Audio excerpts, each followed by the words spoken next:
हिंदी साहित्य का इतिहास, पुनर्लेखन की समस्याएं।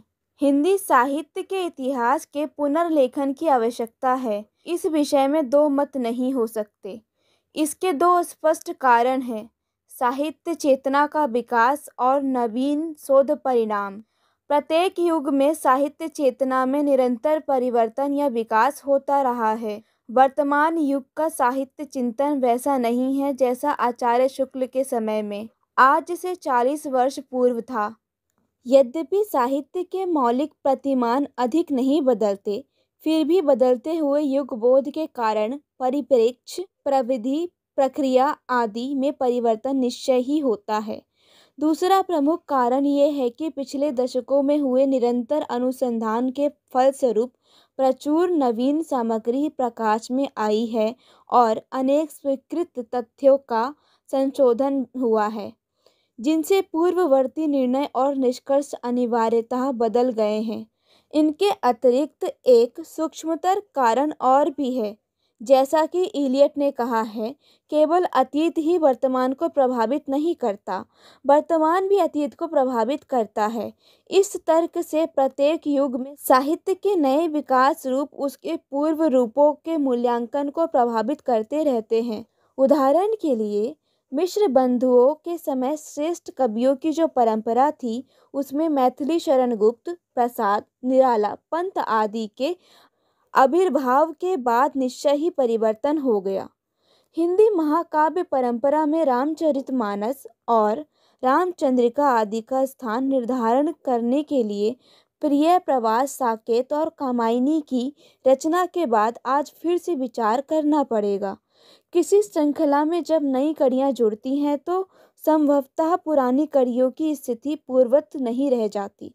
अतः नवीन शोध परिणामों के आधार पर विकासशील साहित्य चेतना के आलोक में संपूर्ण परिदृश्य का पुनरावलोकन सर्वथा आवश्यक है। हिंदी साहित्य के इतिहास के संदर्भ में दो मौलिक प्रश्नों का समाधान कर लेना आवश्यक है। हिंदी का स्वरूप विस्तार कहाँ तक है? साहित्य की सीमा क्या है? हिंदी के स्वरूप विस्तार का प्रश्न कुछ राजनीतिक कारणों से उलझ गया है। हिंदी के विद्वान और अन्य भाषाविद आरंभ से ही ये स्वीकार करते आए हैं कि भारतवर्ष के जितने भूभाग में वर्तमान हिंदी या खड़ी बोली हिंदी सामाजिक व्यवहार अर्थात पत्राचार, शिक्षा दीक्षा, सार्वजनिक आयोजन, विचार विनिमय तथा साहित्यिक अभिव्यक्ति आदि की माध्यम भाषा है, वो सब का सब हिंदी प्रदेश है और उसके अंतर्गत बोली जाने वाली सभी भाषाएं हिंदी की उपभाषाएं हैं। इस दृष्टि से वर्तमान बिहार, झारखंड, उत्तर प्रदेश, उत्तरांचल, मध्य प्रदेश, छत्तीसगढ़, राजस्थान, हरियाणा, हिमाचल प्रदेश तथा दिल्ली का इलाका हिंदी क्षेत्र में आते हैं और मैथिली, मगही, भोजपुरी, पूर्वी अवधी, पश्चिमी अवधी, बघेलखंडी, ब्रज, कन्नौजी, बुंदेलखंडी, राजस्थानी के विभिन्न रूप, कुमाऊनी आदि पहाड़ी बोलियां हिंदी की शाखा प्रशाखाएं हैं। ये परिभाषा नई नहीं है। इसका स्वरूप उस समय निर्धारित हो गया था जब भाषाई राज्यों और उन प्रलोभनों की कल्पना भी किसी को नहीं थी। हिंदी का ये बृहत्तर या विशाल यानी राजनीतिक उद्देश्यों से विस्तारित रूप नहीं है, स्वाभाविक तर्क सम्मत रूप है, जिसके विषय में अभी कुछ समय पूर्व तक कोई विवाद नहीं था, लेकिन इधर ये विवाद जोर पकड़ रहा है। एक मत ये है कि हिंदी का अर्थ वर्तमान हिंदी या खड़ी बोली हिंदी ही है। मैथिली और राजस्थानी तो स्वतंत्र भाषाएं हैं ही। भाषा विज्ञान के आधार पर उनकी प्रकृति और प्रवृत्ति हिंदी से अत्यंत भिन्न है। अवधी और ब्रज का भी अपना पृथक अस्तित्व है। ये दोनों एक दूसरे से भी भिन्न हैं और वर्तमान हिंदी से भी। ये नारा हिंदी विरोधी शिविर से उठाया गया है और हिंदी के भी कुछ एक अधिक प्रगतिशील लेखक इसमें शामिल हो गए हैं। मैथिली को तो साहित्य अकादमी जैसी संस्था ने मान्यता दे ही दी है और उसके साहित्य के स्वतंत्र प्रकाशन तथा अध्ययन अध्यापन का क्रम चलने लगा है। अब राजस्थानी को भी साहित्य अकादमी ने स्वतंत्र भाषा की मान्यता दे दी है। ब्रज तथा अवधी, जिनका साहित्य कहीं अधिक समृद्ध है, और भी औचित्यपूर्वक ये दावा कर सकती हैं। दूसरा मत विस्तारवादी है, जिसके अनुसार उर्दू भी हिंदी की उपभाषा है और ब्रजभाषा आदि की तरह उर्दू का साहित्य भी हिंदी साहित्य का ही अंग है। नागरी प्रचारणी सभा तथा भारतीय हिंदी परिषद के इतिहासों में उर्दू साहित्य के विकास का भी निरूपण किया गया है। इस विषय में हमें संतुलित दृष्टि से विचार करना चाहिए। एक बात तो ये साफ है कि उर्दू का हिंदी साहित्य के इतिहास में अंतर्भाव करना उचित नहीं है। प्रसाद और इनकलाब को भी एक ही भाषा के कवि मानना संगत नहीं है। इसमें संदेह नहीं कि दोनों में कुछ तत्व समान हैं, परंतु असमान तत्व कहीं अधिक हैं। अतः हिंदी साहित्य के इतिहास में उर्दू के समावेश का बरबस प्रयास करना व्यर्थ है। मैथिली और राजस्थानी साहित्य का इतिहास आदिकाल से ही हिंदी साहित्य के साथ संबंध रहा है और विद्यापति, चंद, नरपति नल्ला, पृथ्वीराज आदि कवियों को हिंदी साहित्य के इतिहास में निरंतर महत्वपूर्ण स्थान प्राप्त होता रहा है। परंतु भाषा की कठिनाई के कारण, साथ ही पर्याप्त शोध सामग्री का प्रकाशन न होने से इन भाषाओं के कवि, लेखकों तथा उनकी कृतियों के साथ उचित न्याय नहीं हुआ। परवर्ती शोध के परिणाम स्वरूप इन दोनों भाषाओं का समृद्ध साहित्य प्रकाश में आया है। राजस्थानी में रासो, मुक्तक, वीर काव्य तथा नीति काव्य की समृद्ध परंपरा तथा गद्य के विविध रूपों के पुष्ट उदाहरण मिलते हैं और इधर मैथिली के गीति काव्य का माधुर्य भी अपूर्व है। इसी प्रकार गुरुमुखी में लिपिबद्ध हिंदी गद्य पद्य का प्रचुर साहित्य भी आज उपलब्ध है, जिससे हिंदी साहित्य का इतिहासकार या तो अनभिज्ञ रहा है या पंजाबी की रचनाएं समझकर उनकी उपेक्षा करता रहा है। इस संपूर्ण बाडम्य का हिंदी साहित्य के इतिहास में विवेकपूर्ण उपयोग करना चाहिए, क्योंकि हिंदी की सही परिभाषा के अनुसार ये सब हिंदी साहित्य का ही अंग है। कुछ ऐसी ही शंका आदिकाल की हिंदी के विषय में उठती है। उस समय की हिंदी का स्वरूप अपभ्रंश, डिंगल पिंगल और सीमांतवर्ती क्षेत्रों में गुजराती, पंजाबी आदि भाषाओं के साथ इस प्रकार उलझा हुआ है कि इतिहासकार भी भ्रम में पड़ जाता है। वो वस्तुतः भारतीय भाषाओं का उद्भव काल है, जिसमें प्रायः सभी के स्वरूप अनिश्चित और अस्थिर हैं। इसीलिए हिंदी में भी कुछेक पूर्ववर्ती निकटवर्ती भाषा रूपों का अंतर्भाव हो जाना स्वाभाविक है। अतः इस विषय में अधिक शुद्धतावादी दृष्टिकोण अपनाना ठीक नहीं होगा। व्यावहारिक दृष्टिकोण यही है कि ऐसी सभी रचनाओं को, जिनके अधिकांश भाषिक रूप हिंदी की उपभाषाओं के भाषिक रूपों से अभिन्न हैं, हिंदी के अंतर्गत मान लेना चाहिए। दूसरा प्रश्न ये है कि इतिहास के संदर्भ में साहित्य की सीमा कहाँ तक मानी जाए। सत्य तो ये है कि इस विषय में भी हमारा दृष्टिकोण व्यापक ही होना चाहिए और रस के साहित्य के अतिरिक्त ज्ञान के साहित्य का भी इसमें अंतर्भाव करना चाहिए। ये ठीक है कि साहित्य का अर्थ मूलतः यहाँ भी सृजनात्मक साहित्य ही है और एक सीमा से आगे संपूर्ण वाङ्मय को उसके साथ समेटना संभव नहीं है।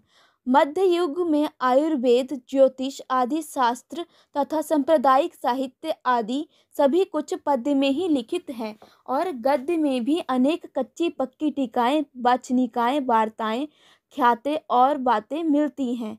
इधर आधुनिक युग में ज्ञान विज्ञान के असंख्य ग्रंथों की रचना निरंतर हो रही है।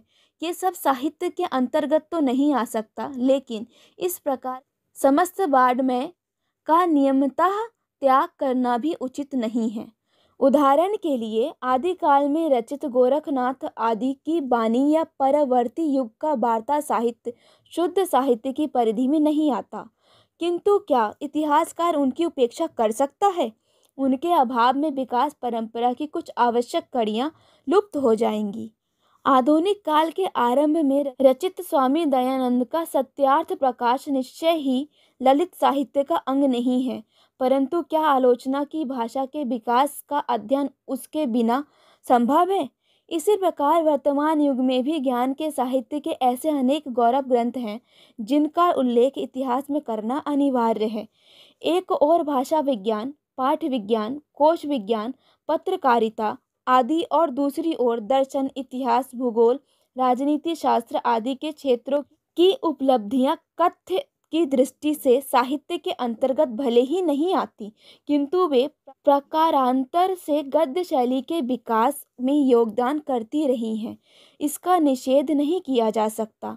अतः इतिहासकार को यहाँ भी विवेकपूर्ण प्रमुख और गौण का भेद करते हुए वाङ्मय के दोनों रूपों को स्वीकार करके चलना चाहिए, अर्थात रस के साहित्य को प्रधान विषय बनाकर उसके पोषक रूप में ज्ञान के साहित्य का आकलन करना चाहिए। पिछले 4 दशकों में निरंतर अनुसंधान के परिणाम स्वरूप अनेक नवीन आधार स्रोतों का उद्घाटन हुआ है और प्रचुर सामग्री प्रकाश में आई है।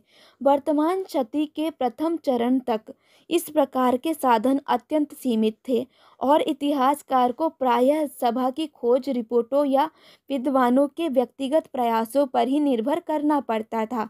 परंतु आज सभी क्षेत्रों में अनेक संस्थाएं व्यवस्थित रूप से कार्य कर रही हैं और नित्य नवीन सामग्री का प्रकाशन हो रहा है। स्वभावतः इन शोध परिणामों का उपयोग करना इतिहासकार के लिए आवश्यक हो गया है, परंतु इस विषय में काफ़ी सावधान होकर कार्य करना चाहिए। इतिहास में ऐसी सामग्री का ही उपयोग करना चाहिए जिसकी प्रामाणिकता असंदिग्ध है। संदिग्ध सामग्री का भी यदि वो साहित्य के विकास की दृष्टि से महत्वपूर्ण है उल्लेख करना आवश्यक हो सकता है, परंतु उस पर प्रश्नवाचक चिन्ह अवश्य रहना चाहिए।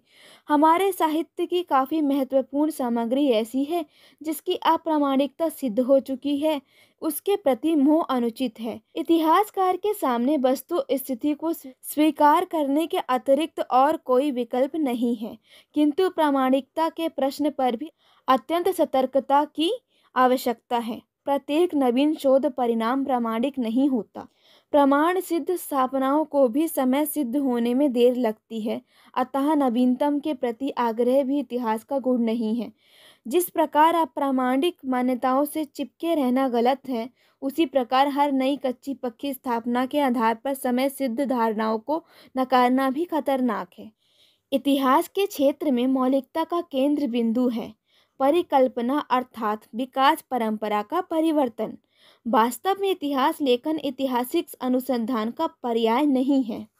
ऐतिहासिक अनुसंधाता जहां नवीन तथ्यों के अन्वेषण और उपलब्ध तथ्यों के नवीन आख्यान पर बल देती है, वहीं इतिहास लेखक इन दोनों दिशाओं में एक सीमा से आगे नहीं बढ़ सकता। उसके लिए नवीन की अपेक्षा प्रामाणिक और समय सिद्धि का अधिक महत्व है। नए तथ्यों और नए शोध निष्कर्षों का वो आदर करता है, किंतु उसके लिए वे तब तक ग्रहण नहीं होते जब तक कि समय का प्रमाण पत्र उन्हें प्राप्त न हो जाए। इसी प्रकार कृतियों तथा कृतिकार समीक्षा एवं मूल्यांकन में उसका अपना मौलिक दृष्टिकोण हो सकता है, जो आलोचना के क्षेत्र में निश्चय ही महत्वपूर्ण है, परंतु इतिहास में एक सीमा से आगे उसका आग्रह करने से संतुलन भंग हो सकता है। इतिहास में तो समन्वयात्मक दृष्टिकोण और संतुलित विवेचन की अधिक काम में है। उपयुक्त विवेचन के निष्कर्ष इस प्रकार हैं। नवीन शोध परिणामों और विकसित साहित्य चेतना को ध्यान में रखते हुए हिंदी साहित्य के इतिहास का पुनर्लेखन आवश्यक है।